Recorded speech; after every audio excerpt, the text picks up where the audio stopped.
सुबह सुबह अमीर पड़ोसन आशा हाथों में चाय की कप लेके बालकनी में आती है और कुर्सी डालकर चाय पीने लगती है। वाह वाह, आज की चाय तो क्या बढ़िया स्वाद की बनी, ऊपर से बालकनी में बैठकर चाय की चुस्की लेने का अलग मजा जी। मगर सबके नसीब में थोड़ी है जो मेरी तरह 2 मंजिला का मकान खड़ा करवा ले। घमंडी आशा ये ताना चौखट पर बैठी पार्वती को सुनाती है, जिसका पूरा परिवार किसी तरह किराए के मकान में टाइम काट रहा था। हे भगवान जी, इस गर्मी के मौसम ने तो मिजाज खराब कर रखा है। मकान के अंदर तो इतना आग फेंक रहा है कि बैठा भी नहीं जा रहा है। किराया भरते हुए भी चैन नहीं है। पता नहीं कब भगवान हमें अपना घर मकान दिखाएगा। पार्वती के मकान की इच्छा जताते आशा को ताना मारने का मौका सा मिल गया। हाँ, बिल्ली के ख्वाब में चिचू, खाली मुंह से बोलने से मकान नहीं बनता पार्वती। 1 मंजिल बनाने में भी लाखों रुपए का खर्चा लगता है। वैसे तो भगवान ने तुमको 2 बेटे दे रखे, लेकिन दोनों में से कोई भी लायक नहीं। मेरे नवीन ने अकेले अपनी कमाई से 3 मंजिल का मकान बनवाया है। अच्छी बात है आशा बहन जो तुम्हारे बेटे ने घर द्वार बनवा दिया, लेकिन तुम्हारे बेटे की तरह मेरा बेटा कोई बड़ा बिजनेसमैन नहीं। दिन भर धूप में वैन चलाता है और उतनी आमदनी में हम सबको खिला रहा है, किराया दे रहा है। बाकी भगवान ने चाहा तो बहुत जल्दी मेरे दोनों बेटे भी कहीं ना कहीं मकान कर ही लेंगे। अच्छा, मैं चलती हूँ, मेरी सफाई वाली आ रखी है, 3-3 मंजिल की सफाई करवानी है। दरअसल आशा हमेशा ही पार्वती के आगे अपने 3 मंजिल के मकान का दिखावा करती ताकि उसे नीचा दिखा सके, लेकिन पार्वती हमेशा सहजता ही दिखाया करती थी। जहां प्रदीप शहर में कमाने गया था, वहीं विनोद वैन चलाता था, जिसके अगले उसे महीने के 10 से 12 हजार की तनख्वाह मिलती थी, जो कि इतने बड़े परिवार का पेट भरवाने में खर्च हो जाता। ये तो सभी जानते हैं, कमरा जितना सस्ता हो सुविधाएं उतनी ही कम होती है। पूरा परिवार एक कमरे के अंदर गुजारा करता था, जिसकी छत चादर सी पतली थी। उसमें भी कई जगह छेद थे, जिसमें से धूप की किरण सीधे कमरे के अंदर आती। बारिश में उससे भी बुरा हाल हो जाता। वहीं परिवार में इतने जने होने के चलते कमरे में रहन सहन करने में दिक्कत परेशानी होती थी। माँ, जब देखो ये आशा आंटी अपने 3 मंजिल के मकान का शान क्यों दिखाती हैं? अरे उनके मकान से हमको थोड़ी सुख है। हम जितने में भी रह रहे हैं अपना किराया देकर रह रहे हैं, इसलिए तुम उनकी बातें मत सुना करो। जाने दे काजल बेटी, बस थोड़े दिन किसी तरह इस किराए के कमरे में टाइम काटना है। प्रदीप कमाने के लिए शहर गया है ना, बस वहाँ से कुछ पैसा कमा कर ले आएगा तो 25 गज में ही अपना 2-3 मंजिल लगा लेंगे। कथा, अभी तक खाना बना नहीं है क्या? 9 बजे से पहले पहले वैन लेकर भी जाना है, माल भरने में भी टाइम लगता है। अच्छी, बस सब्जी बनने वाली है, रोटी रह गई है, बस 2-4 मिनट रुक जाओ, रोटी बना कर देती हूँ। नहीं, रहने दो, लेट हो जाएगा, दोपहर में आकर खा लूंगा। बेटा 5-10 मिनट रोटी बनने में लगेगा, खा कर जा। दिन भर वैन चलाना है, खाएगा नहीं तो कमाएगा कैसे? एक चूल्हा है ना, इसीलिए खाना बनाने में समय ज्यादा खिंच जाता है। माँ जी, वो 2 मुंह वाला चूल्हा टूट गया है, इसीलिए थोड़ी दिक्कत हो रही है, वरना झटपट रोटी सब्जी बन जाती है।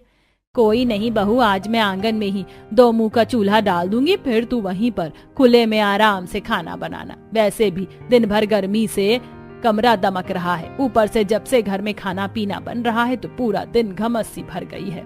दादी, मम्मी, हम लोग किचन वाला कमरा देख लेते हैं ना, फिर मम्मी किचन में खाना बनाएगी तो गर्मी नहीं होगी। सपना की बात सुन पार्वती की आंखें आंसुओं से भर सी गईं। चिंता मत कर मेरी प्यारी पोती, जब हमारा खुद का घर बनेगा तो तेरे पढ़ने का कमरा भी बनवाएंगे। कुछ देर में कथा सबके लिए खाना निकालती है। काजल, जल्दी से बिस्तर समेट कर चटाई बिछा दो, सभी गरम गरम खाना खा लेंगे। जी भाभी। काजल ने जमीन पर चटाई बिछाया और बहू सभी को खाना निकाल कर देती है।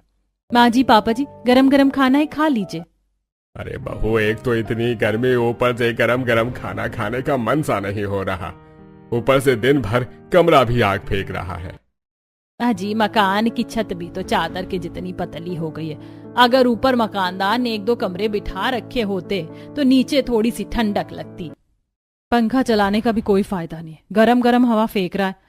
अब सभी जी मार कर खाना खाते हैं। यूं ही कुछ घंटे गुजर जाते हैं। वहीं विनोद दोपहर में वैन लेकर आता है और घर के आगे कम जगह होने के चलते पड़ोसन आशा के घर के बाहर खाली जगह देखकर वहीं खड़ी करके आता है। कथा, फटाफट से रोटी सब्जी निकाल कर दे दो। अजी, अभी अभी तो गर्मी में से आए हैं, थोड़ी हवा खा लीजिए, बस निकाल ही रही हूँ खाना। विनोद बेटा, वैन लेकर नहीं आया क्या? दिख नहीं रही है कहीं? माँ, वो मैंने आशा आंटी के घर के बाहर खड़ी कर दी है वैन। पड़ोसन आशा के घर के बाहर वैन लगा देखकर पार्वती संकोच करने लगती है। विनोद बेटा, जल्दी से रोटी खाकर उसके घर के आगे से वैन हटा लेना। तुझे पता है ना अपनी पड़ोसन का बर्ताव कितना खराब है। उसके घर के आगे वो हमारा वाहन लगने नहीं देती। ठीक है माँ, खाना खाकर हटा लूंगा। कथा बहू जल्दी से रोटी काट कर देते। कथा खाना निकाल कर दे देती है। तभी आशा जैसे दरवाजे के बाहर आती तो विनोद की वैन लगी देखकर बड़बड़ा उठी। ये देख लो, इन गरीब पड़ोसियों ने तो जैसे मेरे घर के आगे के हिस्से को गैराज समझ रखा। जब देखो अपनी खटारा वैन यहीं लगा देते। अरे ओ पार्वती, जरा भेजना अपने बेटे विनोद को। आशा बहन, विनोद अभी अभी खाने बैठा है, कुछ बात है क्या? अरे मैं कुछ बोलती नहीं हूँ, उसका मतलब ये नहीं कि जब चाहे मेरे मकान के बाहर अपना खटारा वैन खड़ा करके मेरे 3 मंजिला वाले मकान का शो खराब करो। एक बार फिर आशा को अपनी 3 मंजिल के मकान पर अकड़ते देख पार्वती भी बोल जाती है। आशा बहन, तुम जब देखो अपने 3 मंजिल वाले मकान का इतना शान क्यों दिखाती रहती हो? अगर मेरे बेटे ने थोड़ी देर के लिए अपना वैन तुम्हारे घर के आगे लगा दिया तो क्या चला गया? ये सही है, जगह जमीन मेरी और मर्जी तुम जैसे चलते फिरते गरीब लोगों की चलेगी। ऊपर से तुम्हारा वैन ट्रक जितना बड़ा है कि मेरे मकान को 1-2 मंजिल घेर लेता है। जल्दी से अपना ये चलता फिरता खटारा हटाओ। मैंने अपने मकान में सफेदी का काम लगवा रखा और सफेदी पेंट करने वाले आने वाले हैं। 4 दिन बाद मेरे बेटे की शादी है। आशा को पार्वती से झगड़ा करते देखकर अंदर से अमरीश बाहर निकल कर आता है, जो कि बड़े नरमाई से बात करता है। आशा जी क्या हो गया, जाने दीजिए ना, थोड़ी देर के लिए गाड़ी खड़ी है, हटा लेगा विनोद। इंसान जहाँ रहता है वहाँ मेल मिलाप बनाकर रहना चाहिए, पड़ोसी परिवार की तरह होता है। अजी इन लोगों की क्या औकात जो हमसे मेल खा सके। इन जैसे किराए पर रहने वालों की हमसे क्या बराबरी होगी। आशा के मुंह भरकर मजाक बनाने पर पार्वती को बड़ा दुख सा लगता है। बस आशा बहन, हम चाहे किराए पर रहते पर गरीबी में जो खाने को जुड़ता है उसी में गुजारा करते हैं। आज तक तुम्हारे 3 मंजिल के मकान में मांगने नहीं गए कुछ भी। मांगोगे भी किस मुंह से? मेरे मकान में तुम्हारी थोड़ी कुछ लगा है। और तुम्हारा गरीब परिवार से मैं तो बोलचाल भी रखना पसंद नहीं करती हूँ। पुअर क्लास लोग। चलिए अमरीश जी। बहस के चलते विनोद बीच में खाना खाना छोड़कर अपनी वैन को हटा लेता है। विनोद जिस वैन को चलाता था उसका साइज साधारण वैन की तुलना में काफी चौड़ा ऊंचा था, इतने कि उसमें चलता फिरता 3 मंजिल बन सकता था। विनोद के चौखट के आगे इतनी जगह नहीं थी कि वह वाहन खड़ा कर सके। इसी तरह 1-2 दिन गुजर जाते हैं। एक रात पूरा गरीब ससुराल रोटी खा रहा था। विनोद बेटा क्या बात है, 2-4 दिन से तू घर पर वैन भी लेकर नहीं आ रहा है, क्या बात है? कहीं तेरे मालिक ने गाड़ी तो नहीं ले ली? नहीं पिताजी, 2-4 दिनों से मैं गाड़ी पार्किंग में खड़ी कर देता हूँ। रोज के 100 रुपए लेगा, लेकिन कम से कम लड़ाई की नौबत नहीं होगी। मगर विनोद भैया, अगर इसी तरह बाहर में पैसे दोगे तो हम घर के लिए पैसे कैसे जोड़ पाएंगे? काजल ठीक कह रही बेटा, थोड़े दिन में तेरे छोटे भाई की शादी करने का भी दिन रखा है। मैं चाहती हूँ कि छोटी बहू जब हम लोग अपना घर मकान कर लें तो उसी में बहू बनकर आती। अजी माँ जी ठीक कह रही हैं, अभी शादी का घर है, पैसों की जरूरत है तो थोड़ा खर्चों के मामलों में हाथ खींच कर चलिए, ताकि थोड़े दिनों में 1 मंजिल तो लगा लेंगे। माँ मुझे समझ में नहीं आ रहा आप किस आधार पर मकान की बात कर रही हैं। मैं जितना कमाता हूँ वो तो घर के खर्चे में लग जाता है। इतनी तेज महंगाई में जमीन खरीद कर मकान बनाना पान पर चूना लगाने के जितना आसान नहीं है। महीने के 10-12 हजार में रोटी पानी का खर्चा, बच्चों की स्कूल की फीस, बाबूजी की दवाई, मकान का किराया, सब में 1 रुपया नहीं बचता। पहले से मेरे दिमाग में टेंशन हो रखी है और मत दीजिए मुझे।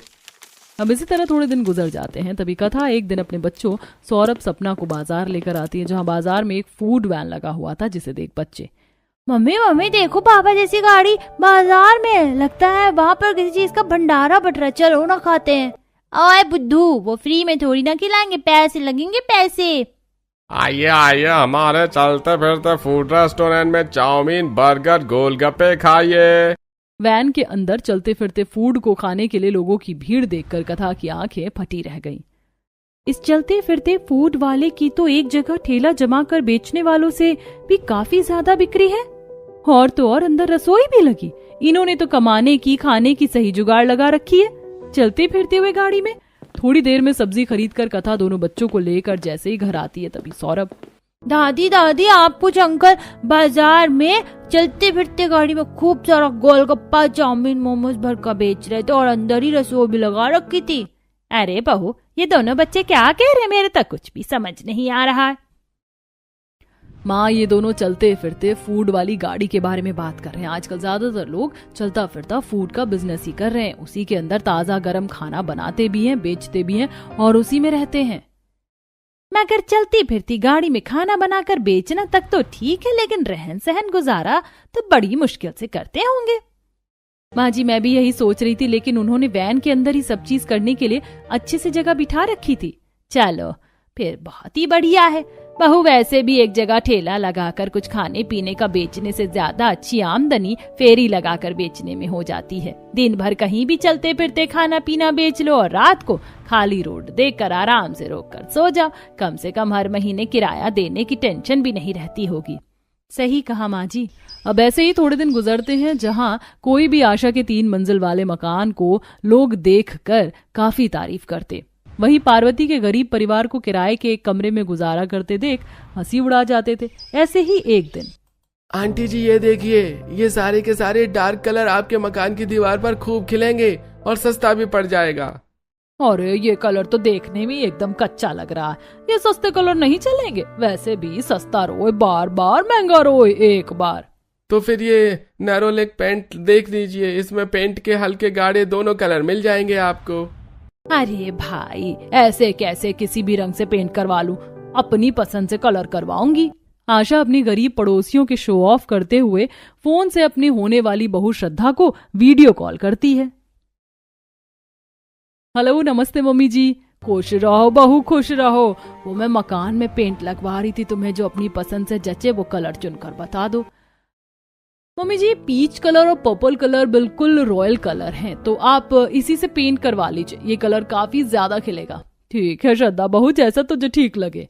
इतना कहकर आशा कॉल कट कर देती है और अपनी होने वाली बहू के पसंद किए हुए रंग से पूरा मकान पेंट करवाती है। वहीं पार्वती अपनी बहू और बेटी के साथ आंगन में बैठी अनाज साफ करते हुए देख रही थी।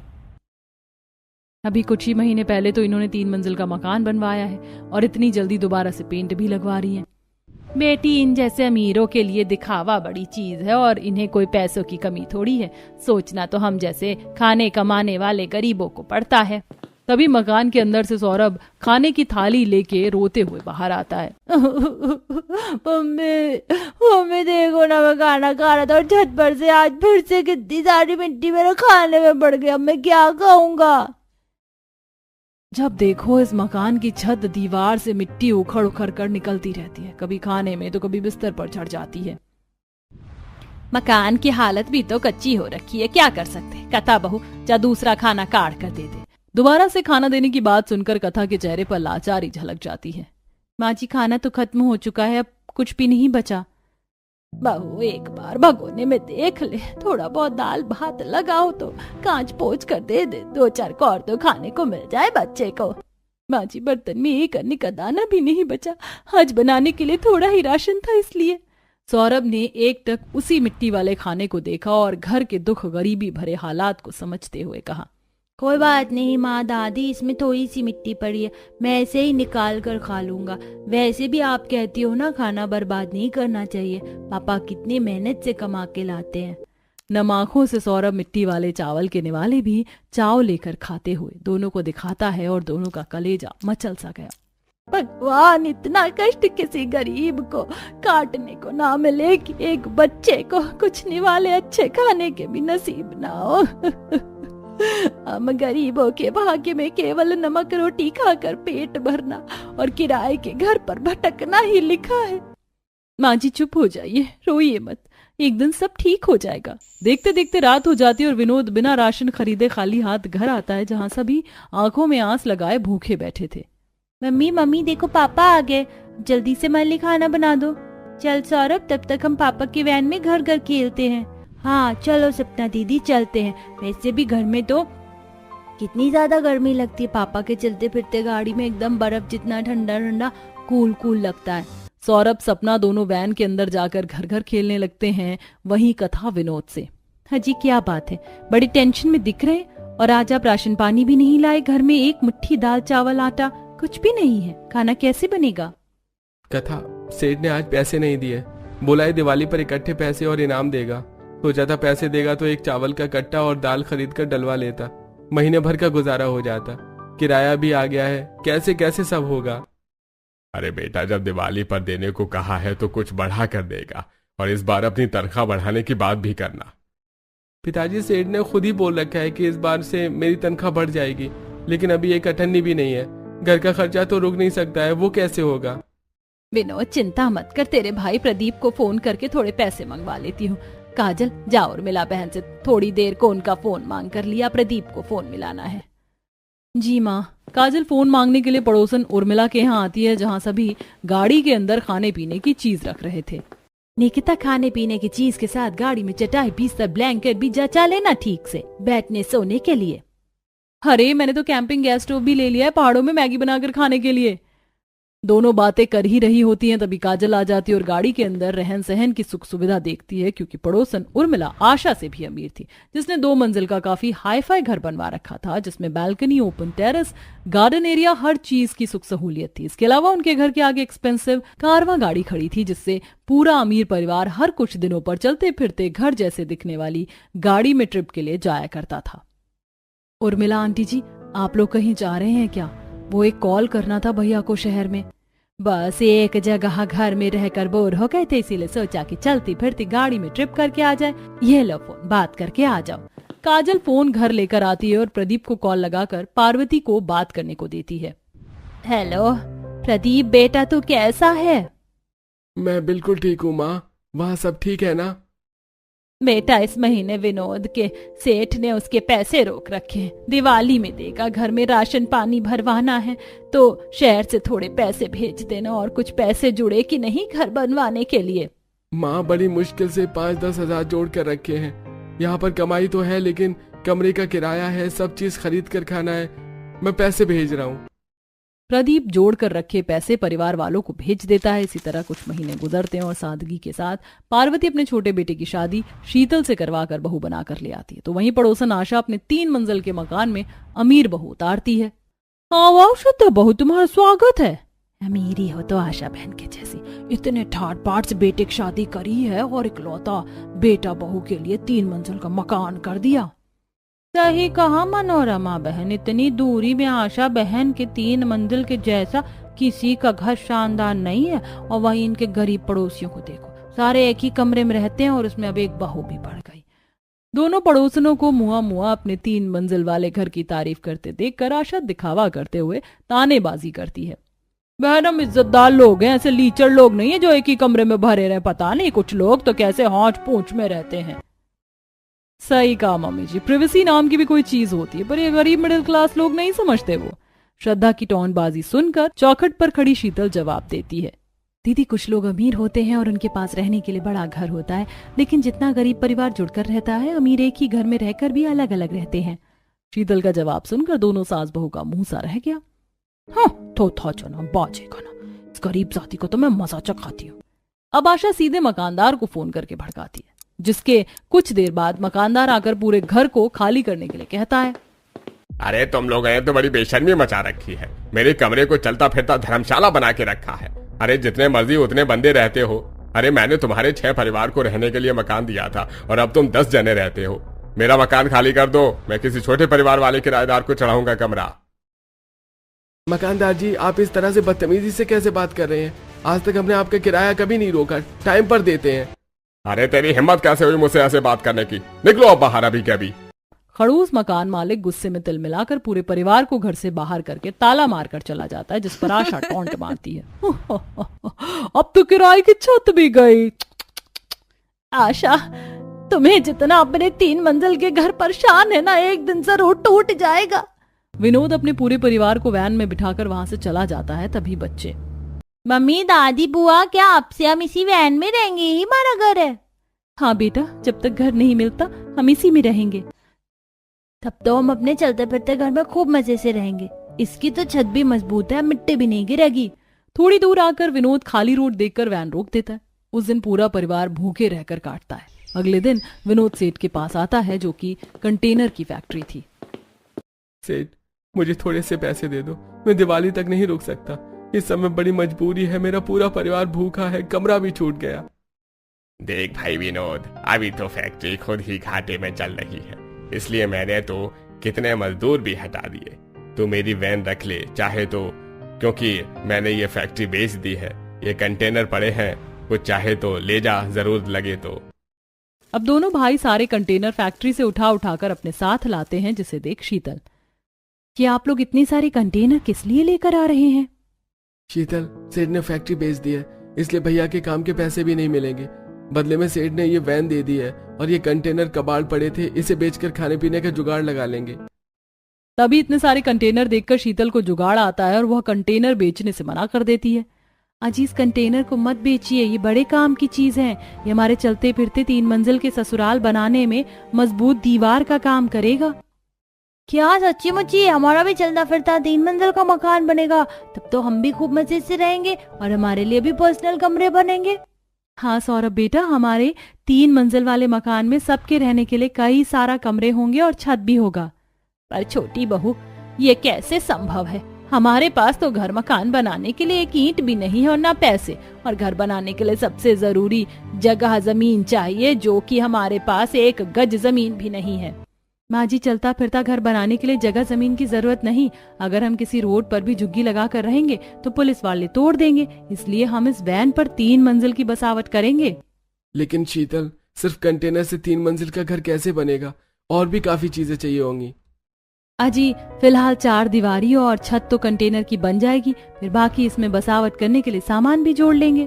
अब दोनों भाई वैन के ऊपर वाले हिस्से पर चढ़ते हैं, जो कि लोहे जितना मजबूत और बिल्कुल ठोस था। वैसे तो देखने में ये वैन कितना पुराना खराब सा लगता है, लेकिन इसकी छत बिल्कुल ठोस है। इस पर 2 मंजिल तो आराम से लग जाएगी। दोनों भाई ऊपर वाले हिस्से को अच्छे से देखते हैं और फिर ऊपर वाली मंजिल को बनाने के लिए डिजाइन तैयार करते हैं। भैया, इस पर 2 छोटे कमरे बढ़िया आराम से निकल जाएंगे, बस हमें सामान चाहिए होगा। फिलहाल तो इससे सबसे पहले पिलर लगाना है, तो फिलहाल घर बनाने में लगने वाली मोटी कील, चारकोल और बजरी लगेगा। इतनी चीज खरीदने में काफी पैसा लगेगा, क्योंकि ये सारा सामान बहुत महंगा आता है। भैया, ये सारा सामान तो कबाड़ी की दुकान में भी मिल जाएगा, वहीं चलकर देखते हैं। दोनों भाई जरूरत का सामान खरीदने के लिए कबाड़ की दुकान पर आते हैं, जहां वो उन्हें कबाड़ में कुछ उखड़ी हुई खिड़की और ठोस पैनल भी मिलता है, जो कि देखने में बिल्कुल किसी लकड़ी के जैसा ही था। अरे भाई साहब, ये क्या चीज है?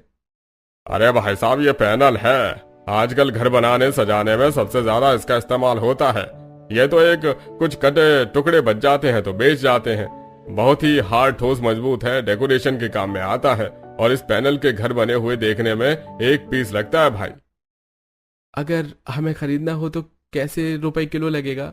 अरे चाहो तो 5-10 रुपए किलो ले जाओ, मेरे पास तो बहुत आते हैं। कबाड़ी वाला सस्ते में सारे पैनल के टुकड़े बेच देता है। दोनों बहुत सारी कील दीवार बनाने के लिए, अंदर लगाने के लिए क्लैनिंग जैसी चीज खरीद कर लाते हैं और मंजिल बनाना शुरू करते हैं, जिसमें वो एक एक चीज बहुत ही सावधानी से मजबूती से बनाते। वहीं बहुएं खिड़की दरवाजे का फर्श वगैरह लगाने के लिए जंगल से मजबूत लकड़ियां और बहुत सारी घास लेकर आती हैं। ये घास देखने में कितनी अच्छी है, इससे हम अपने चलते फिरते घर में आर्टिफिशियल फर्श लगा लेंगे। बाद में जब हमारे पास पैसे जुड़ेंगे तो हम अच्छा पक्का फर्श लगा लेंगे। देखते देखते रात हो जाती है। सभी मेहनत करके वैन के अंदर ही सो जाते हैं और अगले दिन फिर से मेहनत लगाते हैं। सभी की मेहनत और लगन चाह से उनके 3 मंजिल का चलता फिरता घर तैयार हो जाता है, जिसमें सारी सहूलियत लगी हुई थी। पहले मंजिल पर कमरा, रसोई और बाथरूम था। दूसरी मंजिल पर बढ़िया शानदार कमरे और खुली बैल्कनी एरिया, और तीसरी मंजिल पर कमरा और खुला छत, जो कि देखने में शानदार थे। इसके अलावा तीनों मंजिल की छतों में सोलर पैनल से चलने वाली लाइट भी थी, जो कि धूप से चार्ज होकर चलने वाली थी। वहीं दोनों भाइयों ने अपने चलते फिरते 3 मंजिल के घर में इलेक्ट्रिक फिटिंग भी लगा रखी थी, जिससे बिजली की भी सुविधा थी। पूरा का पूरा परिवार अपने 3 मंजिल के चलते फिरते मकान को देखकर काफी ज्यादा खुश थे। सबकी आंख में खुशी के आंसू थे। जितनी गरीबी में हम जी रहे थे, मैंने तो कभी सपने में भी नहीं सोचा था कि भगवान हमें अपना घर द्वार मकान देंगे।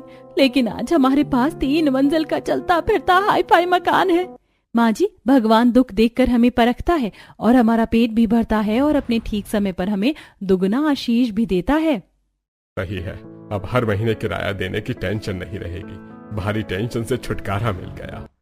आज तो हमारा 3 मंजिल का नया नया घर बना है। माँ, आज खाने को कुछ अच्छा बनाना। प्रदीप गाड़ी चलाता है। दोनों बहुएं चलते फिरते रसोई में सबके लिए अच्छा खाना बनाकर खिलाती हैं।